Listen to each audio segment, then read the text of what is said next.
Hi guys, இங்கே நம்ம போயிட்டு ஒருத்தன் க்ரீன் கலர் கார் மாட்டுவான். அவன் வந்து ஏற்கனவே ஒரு தீவிரவாதியான். அவனை போய் நம்ம பிடிக்கணும். ஏன்னா நம்ம வந்து போலீஸ் ஆஃபீஸரில் கமிஷனரோட தம்பி நான். அப்போனா நான் என்ன மாதிரி ஆள் பாருங்க. போய் பிடிக்கலாம் வாங்க. க்ரீன் கலர் கார் இங்கே நிறைய இருக்கும், ஆனாலும் ஒரு க்ரீன் இருக்கும். இதோ இந்த க்ரீனில் போகலாம். கொஞ்சம் ஹை ஸ்பீடில் தான் போய் அவனை போய் பயம் ஊத்துறேன். இல்லை போகிறோம். அது இந்த க்ரீன் தான் நினைக்கிறேன். இல்லையா, இவன் இல்லையா? சரி போகலாம். இவனை மாதிரி இருக்கு. நிறைய க்ரீன் கார் வருது. போயிடுச்சான் ஆகும்.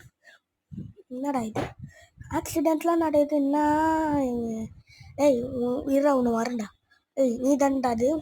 இவன் தாங்க ஏடா விடுமா ஓட்டுவான். அந்த க்ரீன் தான் இவன். இறங்குடா.